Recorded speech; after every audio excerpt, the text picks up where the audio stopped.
आपके सामने अति रोचक समाचार प्रस्तुत करें। समाचार बेहद कड़वे हैं, आपको अवश्य पसंद आएंगे। आइए सबसे पहले हम बात करते हैं बिहार चुनाव के परिणाम और वहाँ पर हुए घोटाले को लेकर। मोदी गैंग और नाजी सरकार पूरी विचलित है। चुनाव आयोग ज्ञानेश कुमार भी हतप्रभ हैं और इन सबको जेल जाने की तैयारी है। और अभी अभी जैसा समाचार आया है कि मोदी और अमित शाह ने त्याग पत्र देने का मन बना लिया। देना ही पड़ेगा भाई, किसी भी कीमत पे देना पड़ेगा, अब तो बच नहीं सकते।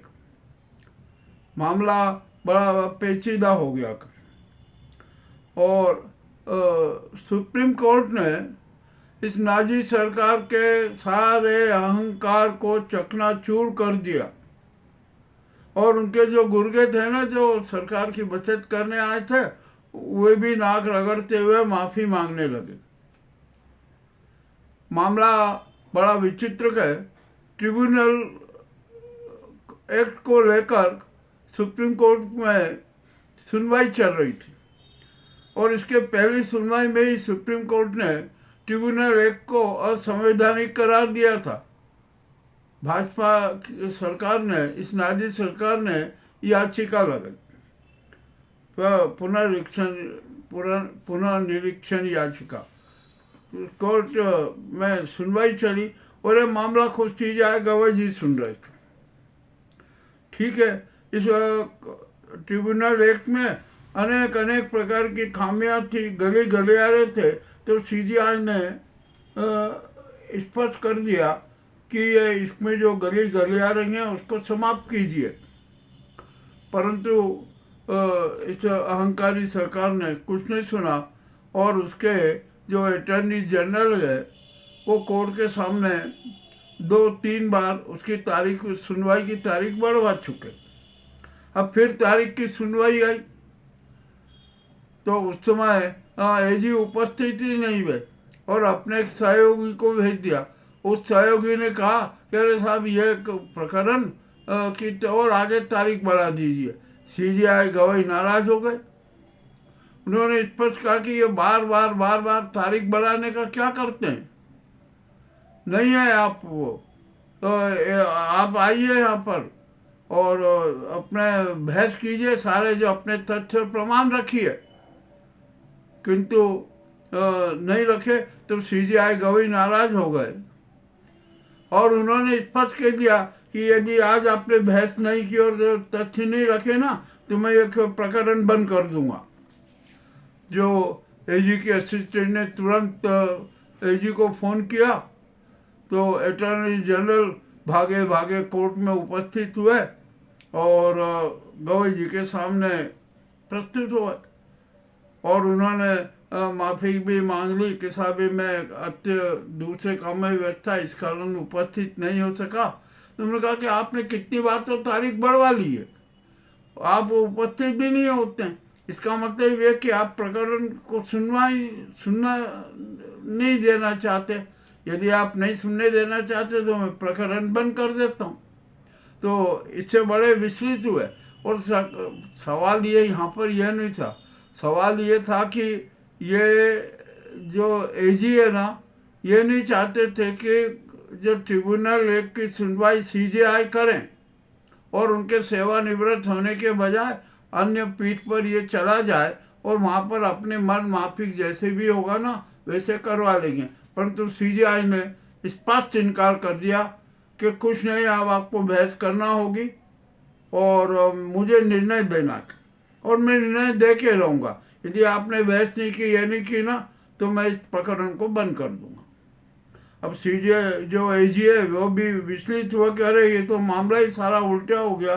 फिर भी उन्होंने 2 दिन बाद का समय दे दिया। उन्होंने कहा कि अब 2 दिन बाद में सब बिल्कुल उपस्थित होके और सारा कर दूंगा। अब तो यहाँ पर सीजीआई गवाही है ना, इस मामले में बहुत स्पष्ट और संघ समर्थित जो न्यायालयों में संघ समर्थित और संघ के पिट्टू न्यायाधीश थे ना, उन पर भी अब तो बड़ी कठोर कार्रवाई होने की बात आ गई है। अब यहाँ पर होता है, दूसरी बात आती है कि जो बिहार में चुनाव आयोग ने जो नाटक किए ना, वो भी सारे उजागर हो गए। आचार संहिता की खूब धज्जियाँ उड़ी, पक्षपातपूर्ण भी हुआ, और चुनाव आयोग ने कुछ नहीं किया। तो अब यहाँ पर इसको चुनाव आयोग को जनता तो चुना लगाव आयोग कहती है, तब ये चुनाव आयोग भी भंग हो जाएगा, और सीबीआई के सामने भी ये मामला जाने वाला।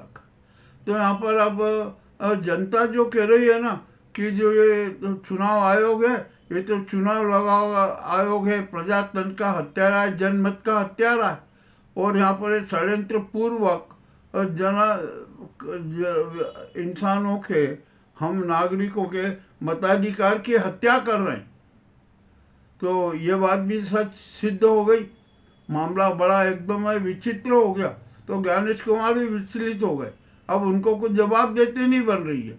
यहाँ अभी जो बिहार चुनाव के प्रथम चरण में कितने प्रकार के नाटक हुए हैं और कितने साक्ष्य आए गए, तो साक्ष्य को जांच करना चाहिए और तुरंत कार्रवाई करना चाहिए, परंतु ज्ञानेश कुमार कुछ भी नहीं कर रहे हैं, मौन बैठे। तो इससे भी जनता में आक्रोश है। अब यहाँ पर बड़ी विचित्र बात हो रही है। बिहार के चुनाव के दूसरे चरण में भी और तो बड़ा खेला हो गया। अब वहाँ पर दूसरे चरण में तो बीजेपी का पूरा ही पत्ता ही साफ हो जाएगा, ऐसा लग रहा है। बेचैन हो गई। तो बीजेपी के मोदी ने उन्होंने इमरजेंसी बैठक बुलाई। अब बैठक में क्या निर्णय लेंगे, वो तो हो ही गया, सारा नाटक हो गए। अब इनके चेहरे से सब नकाब बढ़ गए। अब वहीं पर भाजपा कार्यालय में बिहार के उसमें एक बड़ा नाटक हुआ। मोदी के सारे पोस्टर हटा दिए, बैनर हटा दिए, वो वहाँ पर नीतीश कुमार ने उनके वो बैनर लगा। मामला बड़ा विचित्र। आज युवक कांग्रेस ने मोदी जी का पुतला भी जलाया, अर्थी भी निकाली, और पुलिस से भी मुठभेड़ हुई। जो भी कुछ हुआ ना, ये तो ऐसा होता ही है। अब क्या करे जाए, यहाँ पर तो बड़ी विचित्र स्थिति हो गई। तब इनके सामने किसी प्रकार का कोई चारा नहीं रहा। और सबसे बड़ी बात तो ये हो गई कि नीतीश कुमार ने और नायडू ने इसे भाजपा सरकार से समर्थन वापस ले लिया। तो ये सरकार अल्पमत में आ गई। अब राष्ट्रपति क्या करेंगे, ये भी मामला बड़ा विचित्र है। तो राष्ट्रपति है ना, इस नाजी सरकार को शायद भंग कर देगी और राष्ट्रपति शासन लागू कर देगी, और राष्ट्रपति शासन लागू हो जाना चाहिए। मामला तो अब बहुत स्पष्ट हो चुका है। अब इसके आगे और आते हैं। अब ये जो पीएम केयर फंड का जो बनाया ना, इसमें भी बड़ी विचित्र स्थिति हो गई। इसमें तो मोदी सरकार पूरी फंस गई, वो जवाब ही नहीं देने पा रही है। अरे भैया, राष्ट्रीय सुरक्षा कोष है, सारा सब पैसा उसमें जमा होना चाहिए था। तो आपने पीएम केयर अलग से फंड बना के क्यों किया, और उसमें जितना भी पैसा आया ना कर्मचारियों का, ये सब उसमें डाला और मन माने खर्च किया। अब इसकी भी जांच होगी। ये भी मामला बड़ा उलझ गया। अब हम एक बात और यहाँ पर विशेष रूप से बताना चाहते हैं कि अब देश का जो जनता है, बेरोजगार है, वो तो सब सड़कों पे आए। अब तो किसान भी सड़कों पर आ गए। पूरे देश में किसान आंदोलन चल रहा है। महाराष्ट्र में चल रहा है, मध्य प्रदेश में, उत्तर प्रदेश में, बिहार में, पंजाब में, सब जगह चल रहा है। और सबसे ज़्यादा किसानों के साथ तो धोखाधड़ी मध्य प्रदेश में हो गई। मध्य प्रदेश सोया उत्पादक में सबसे बड़ा राज्य है। 68 लाख मीट्रिक टन यहाँ पर सोयाबीन उत्पादन होता है, किंतु यहाँ पर सोयाबीन का एमएसपी लागू नहीं किया। किसान भड़क उठे। और दूसरी बात क्या हुई कि बहुत बड़े शातिर ढंग से किसानों के साथ धोखाधड़ी की गई। सरकार ने कहा कि नहीं, जो सोयाबीन का उत्पादन है ना, ये 40% ही खरीदेंगे। तो किसान से 40% खरीदेंगे, तो बाकी 60% किसान का जो उत्पादन कौन खरीदेगा? व्यापारी खरीदेंगे ना। वो अपने मनमानी करेंगे।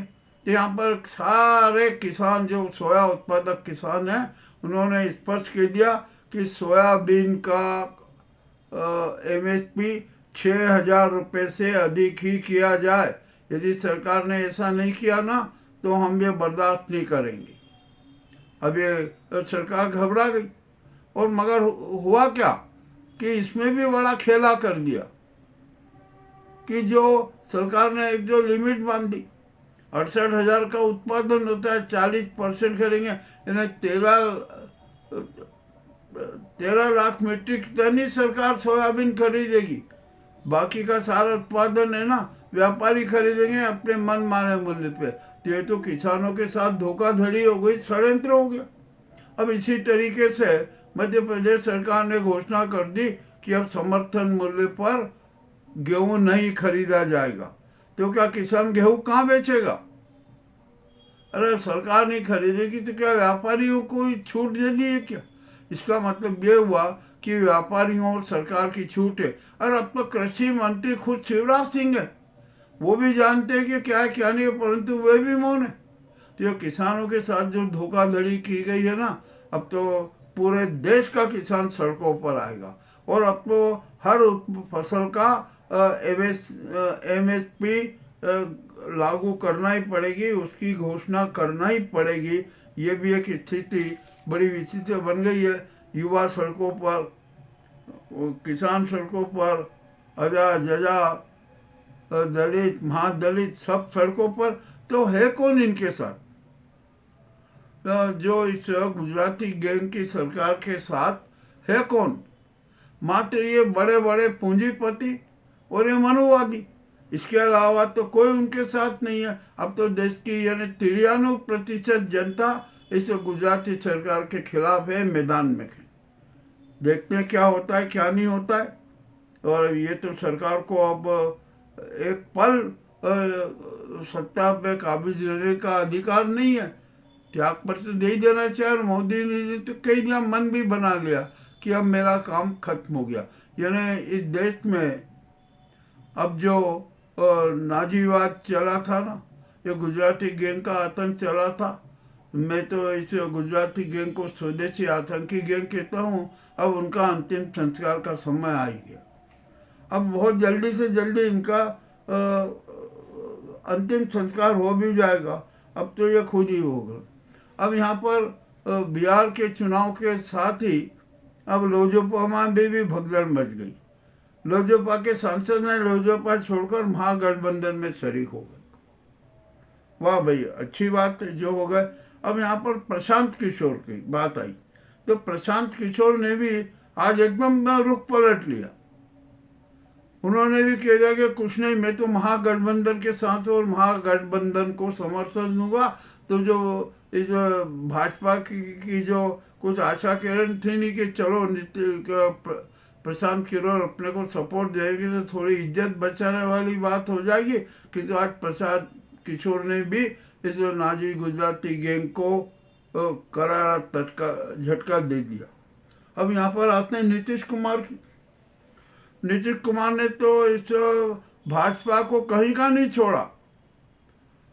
उनका चुनाव चिन्ह तीर है ना, जो तीर वही तीर लालटेन का रक्षक बन गया, उसके उजाले को और तेज उजाला कर दिया। तो अब नीतीश कुमार ने भी अमित शाह और मोदी को ऐसा झटका दिया कि अब वे कहीं के नहीं रहे। हालांकि जो भी कुछ बातचीत हुई है ना, नीतीश कुमार की राजनीति को ये नाजी सरकार अमित शाह ने कुछ समझने नहीं पाए। जो भी है अब ठीक है, जो हो गया ना। अब दूसरे चरण में तो और बड़ा मजा आएगा। दूसरे चरण के मतदान में तो भाजपा को अपनी प्रतिष्ठा बचाने मुश्किल हो जाएगी। नीतीश कुमार जो है ना, नीतीश कुमार JDU और इनका महागठबंधन मिलकर कर लेंगे एडजस्टमेंट, सब कुछ एडजस्टमेंट हो जाएगा। तो ये भाजपा तो कहीं की नहीं रहेगी। अब मामला तो बड़ा रोचक हो गया कि अब देखते हैं क्या होता क्या नहीं होता। अब सुप्रीम कोर्ट भी बड़े आक्रामक है और जो गवई जी है ना, 5 महत्वपूर्ण निर्णय पर ही अड़िग हैं, वे अपना निर्णय देंगे। और निर्णय भी कब? उनके सेवानिवृत्त होने के पहले ही वे सारे निर्णय दे देंगे। तो इससे भी ये गुजराती गैंग की सरकार में हड़कंप मचा हुआ है। अब यहाँ पर एक सबसे बड़े संकट में फंस गए सूर्यकांत जी। न्यायमूर्ति सूर्यकांत संकट में फंस गए। वे 2353 में CJI बनने वाले थे, किंतु उनके खिलाफ खूब प्रचार हुआ और SIR मामले में उन्होंने तारीख तारीख तारीख तारीख तारीख दे देकर अपनी जो प्रतिष्ठा और गिरा ली। अरे सारे साक्ष्य आ गए थे, सब कुछ आपके सामने था, तो आपको तो तत्काल निर्णय ले लेना था, SIR को रद्द कर देना था, किंतु उन्होंने नहीं किया। अब क्या पता, कुछ तो आरोप लगाया कि उन्होंने भाजपा का खूब भोजन किया है ना, इसलिए उन्होंने ये तारीख पे तारीख तारीख पे तारीख देते रहे। और चुनाव आयोग के पास में कोई जवाब नहीं है। चुनाव आयोग बुरी तरह से फंस चुका है। और बिहार के प्रथम चरण में जितने कांड हुए हैं ना, वो भी सारे उजागर हुए और उन पर जो ज्ञानेश कुमार ने कोई संज्ञान नहीं लिया, कोई कठोर कार्रवाई नहीं की, तो ये उनकी अक्षमता का प्रमाण है। यानी ज्ञानेश कुमार सबसे अधिक असफल चुनाव आयुक्त सिद्ध हुए। और यहाँ पर कितना झूठ बोलते हैं। यानी ज्ञानेश कुमार बार बार झूठ बोलने के आदी हो गए। ऐसा लगता है कि मोदी का झूठा पानी उन्होंने पी लिया, इसीलिए झूठ बोलने में भी महारत उनको हासिल हो गया है। किंतु अब सारी झूठ समाप्त हो गई। सत्य सूर्य के आगे ये जो दीमकें रहती है ना, ये उसकी गर्मी से ही मर जाती है, सत्य की गर्मी से ही मर जाती है। यही हाल ज्ञानेश कुमार का। अब ज्ञानेश कुमार क्या करेंगे? इन्होंने तो कह दिया, वो तो ये कह देंगे कि मुझे जो सरकार ने निर्देश दिए थे, आदेश दिए थे, हमने उनका पालन किया। अरे भैया, पालन आपने ये मान लिया, आपने कह भी दिया ना, तो ये मोदी और अमित शाह फंसेंगे। तो आप ये भी तो कहो कि अरे मैंने कुछ नहीं किया, मैंने तो इनके आदेशों का पालन किया। चलिए आप हम मान लेते हैं कि आपने उनके आदेशों का पालन किया, तो आपका विवेकाधिकार कहाँ गया? आपने तो सुप्रीम कोर्ट को भी कहा कि सुप्रीम कोर्ट हमारे मामले में हस्तक्षेप ना करे, और सुप्रीम कोर्ट ने कितने आपको लताड़ लगाए, आपको कुछ असर नहीं हुआ। सुप्रीम कोर्ट ने जो आपसे जवाब मांगे थे, आपने जवाब भी नहीं दिए। मैं बिहार में SIR के नाम पर कितने धोखाधड़ी की, कितने शातिर षड्यंत्र थे, सब में आप उलझ गए। अरे भैया, आपने जब ये मोदी जी और अमित शाह ने कहा था ना कि घुसपैठी है, आप तो उन घुसपैठियों की संख्या भी नहीं बताने पाए। अरे आपने तो जिंदा लोगों को मार डाला और उनके नाम काट दिए, और जो मृत थे उनके भी नाम SIR की नई सूची में। तो आपने क्या किया? और जो आपने अभी जो 10 जिलों में EVM का कांड करवाया ना, ये भी अपने आप में विचित्र। आपने EVM गुजरात से क्यों मंगाई? अन्य प्रदेशों से मंगाते। गुजरात की पुलिस भी आपने बिहार में बुलाई, और 10 से 12 गुजरात के ऑफिसर भी आपने बिहार में बुलाए। ये क्यों बुलाए? यानी आपने बिहार चुनाव को गुजराती चुनाव समझ के गुजरात में जैसा किया, हरियाणा में जैसा किया, वैसा करना चाहते। अब यहाँ पर एक और बड़ी रोचक खबर आई है कि अब हरियाणा में भी संकट आ गया। हरियाणा की सरकार भंग होगी, वहाँ पर भी राष्ट्रपति शासन लागू होने की स्थिति हो रही है। ये सैनी वैनी जी है ना, ये सब निपटा जाएंगे। और इसी प्रकार राजस्थान में भी हाईकोर्ट ने तो भजन लाल सरकार की बखिया उड़ दी, उसको खुली चुनौती दे दी कि क्या आप ये कोर्ट को मूर्ख समझते हैं क्या आप अपनी मर्जी से जो चाहें वो कह देते हैं? तो बड़ा धक्का लगा वहाँ पर राजस्थान में भी। तो न्यायालय भी अब है ना इस नाजी गुजराती सरकार के खिलाफ पूरे विरोध में। और ये पर्ची वाले मुख्यमंत्री है ना, इनकी तो बहुत बड़ी दुर्गति होने वाली है, आप देख लीजिए, बहुत वो आएगा। और मध्य प्रदेश में तो है ना, इतनी खराब स्थिति हो चुकी है कि हद से ज़्यादा और 60 से 70 भाजपा विधायक भी बगावत पर उतारू में। अब ये बगावत कैसे थमेगी कुछ कह नहीं सकते, मामला तो बड़ा गंभीर हो चुका है। और फिर अब एक बड़ी खराब सूचना आई है कि पश्चिमी विक्षोभ फिर से आ गया सक्रिय, और तो 60-8 प्रदेशों में भारी वर्षा की चेतावनी जारी की गई। यानी अब हम ना प्रकृति भी हमसे नाराज है, प्रकृति भी हमारा साथ नहीं दे रही है। अब ये भारत सरकार है ना, ये गुजराती गैंग की सरकार है, इसके दिन पक गए।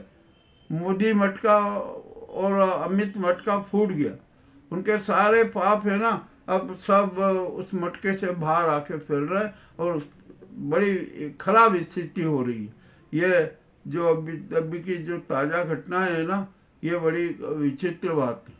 और मध्य प्रदेश के किसान तो अब इस भाजपा का पोस्टमार्टम ही कर देंगे, अंतिम संस्कार ही कर देंगे। यदि किसानों का सोयाबीन का MSP 6,000 नहीं किया तो किसान भाजपा के खिलाफ पूरे सड़कों पर आएंगे। और अब ये नहीं कि आप 40% खरीदेंगे सोयाबीन, नहीं, आपको 68,000 मीट्रिक टन ही खरीदना पड़ेगा किसानों का MSP पे। ये भी आपको अब हम चेतावनी देते हैं। और मध्य प्रदेश के किसान आंदोलन पे 18 को उनका एक बड़ा भव्य प्रदर्शन होगा। अब देखते हैं क्या होता है क्या नहीं होता है। चलिए, अब ये भी स्थिति बन गई है। और किसानों ने दूसरी मांग कर दी है कि गेहूं को भी समर्थन मूल्य पर खरीदना पड़ेगा, और यदि नहीं खरीदा ना तो ये भाजपा सरकार भी समाप्त हो जाएगी। अब यहाँ पर फिर कभी भाजपा की सरकार नहीं बन पाएगी। जब किसान सड़कों पर, गरीब जनता सड़कों पर, आजाद सब सड़कों पर, किसान सड़कों पर, सब कुछ सड़कों पर है, तो ऐसे में ये इस सरकार की क्या स्थिति होगी ये भी किसी से छिपी नहीं है। मामला अति रोचक है। ये जो महत्वपूर्ण और अति कड़वे समाचार और रोचक कड़वे समाचार आपके सामने प्रस्तुत हैं। अब यहाँ पर इस गुजराती गैंग का, इवेंटबाजी गैंग का, जुमलेबाज गैंग का अंतिम संस्कार सामने नजर आ रहा है।